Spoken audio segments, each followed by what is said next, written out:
I want to talk about something very specific within religion and faith in general, something not very widely spoken about in detail. That is, the eternal punishment, hell after death, that exists as a core to many religious beliefs.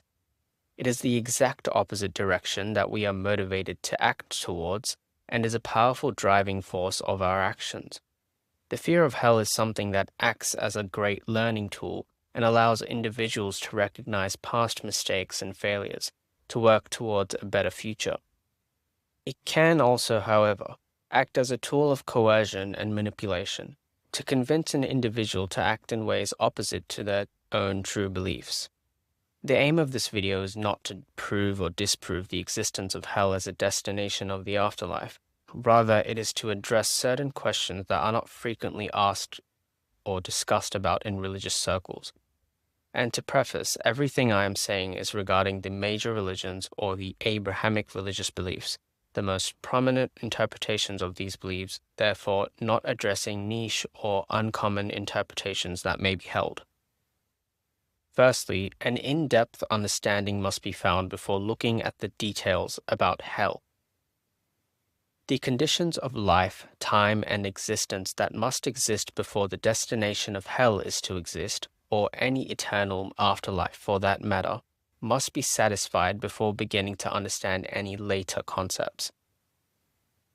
The first condition is understanding the immortality of a human in this belief. In this belief, death does not exist in any way, at all. Death is merely the name given to the end of physical life contained on earth, and thus is a transition point rather than any end. It is often described as the end of chance, the chance to change the fate of one's afterlife. This means that every single human being that believes in an eternal afterlife believes themselves to be immortal, not immortal on earth, but immortal in general, the idea that they will survive forever. Which brings us to the second condition, that time does not exist, and that through the existence of a being, presumably God or godlike beings, that enact judgment for the fate of one's afterlife, that their omnipotent, omnibenevolent, and omniscient existence requires the knowledge of all time. In simpler terms, this means that it is required that all of time has already been completed. Of course, that sentence makes no sense, therefore meaning that time does not exist. The afterlife and any space in that lies within an eternal design negates time and continuity, meaning that there is no space within which things are happening. It could also, of course, mean that things in all of time are occurring at the exact same time. However, this is something unheard of in the beliefs that we are talking about, in the beliefs of all these religions. You could also interpret this to mean that human existence is the past and that the afterlife is the present. However, the possibility of an eternal life existing negates the very fact of a past. There cannot be two divided sections of a life if it is eternal, as the life does not have an end. Now, those are the conditions that must be met in order for an afterlife to exist, and usually where most religious and theological debates stop in order of thinking. You might have often heard of eternal burning or eternal punishment as being things that one must avoid, and to do so must carry out a certain life that conforms to what allows this to happen. This is different for every religious belief, as in one religion could believe that these certain set of beliefs result in a certain destination in the afterlife, while another has a completely different condition. This is especially true for the Abrahamic religions, as each have different ideas of what is required to attain paradise and avoid hell. I am not going to attempt to prove or disprove hell, as there is no actual way to do this. However, I am going to address the moral implications of these beliefs and the way in which we interact through and around these beliefs. In the Abrahamic religions, hell is known and taught to be a real existing place. There are, of course, interpretations of it being metaphorical or a state of existential suffering as a consequence of immoral or disobedient actions. But the main idea is that it is a physical place. This means that our physical bodies that exist in Earth, as I mentioned, immortality is required, is carried out of this earth and placed within hell. Hell is also taught to be a place of constant suffering, often depicting violent and disturbing punishments of being burnt alive, being in darkness, being harmed in other ways that are extremely undesirable. The idea of being burnt alive firstly does not make any sense, as there is nothing to burn. There is the idea of immortality that one will regenerate constantly until another demand is present, which is the harm and sensation of any of the punishments mentioned, such as burning. However, burning itself requires something that is unburnt, and burnt existing in only two states. There is no possible way to unburn something, thus meaning that one would exist in both burnt and unburnt states for eternity. But of course, there is no logic that applies to Earth, so we must understand that burning could be extended for an eternal period, meaning there are no two states, rather that the act of burning, the state in between being unburnt and burnt, is constant and eternal. Now that is out of the way, I want to get to the moral implications that this has on our society. With generations increasing in multicultural, inclusive communities in which it is morally correct and, in general, advantageous to accept other people's beliefs. Not to accept other people's beliefs as your own, rather accept the fact of another's belief being their own, and that they have the right to believe. This is prevalent and increasingly prevalent within secular Western societies, in which people from many faiths and many backgrounds attempt to share core attitudes of helpfulness and receiving exchanged benefits, and in general, an altruistic outlook on life. To my point is that there is an extreme difference between genuine belief and performative belief. To explain this properly, I'll use two examples, Ryan and Mia.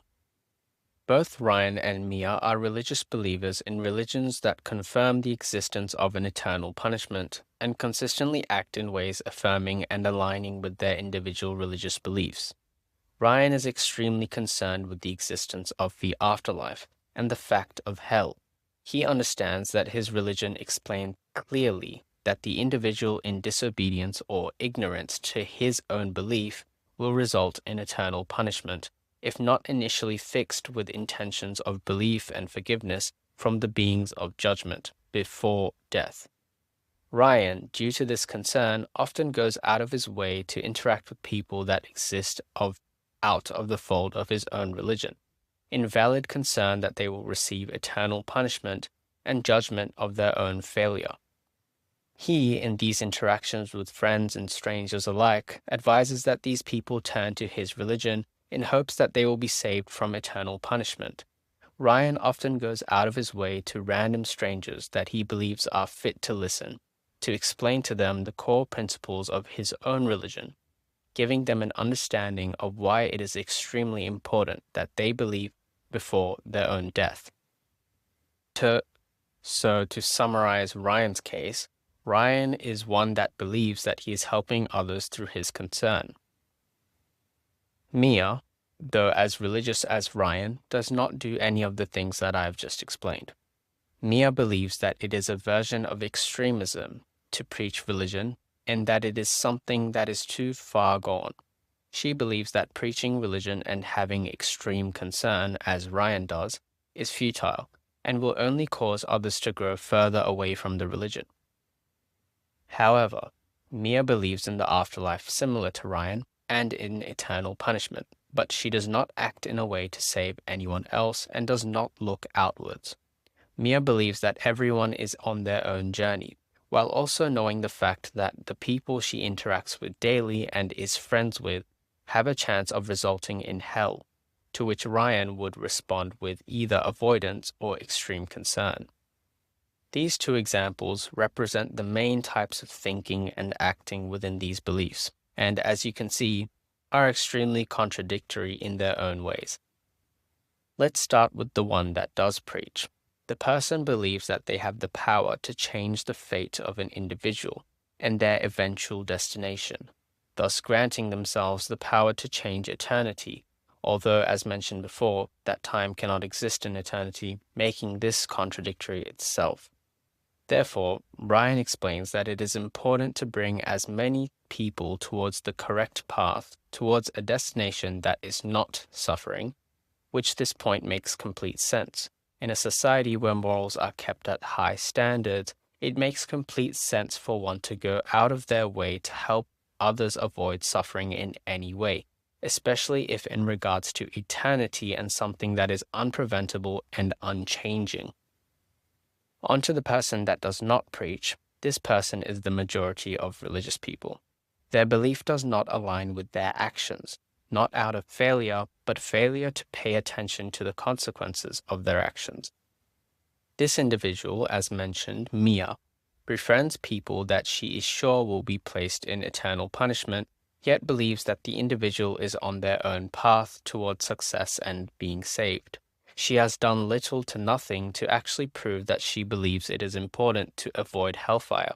This would not be contradictory, though, if Mia was a person that had concern only for herself and did not care of the lives of others.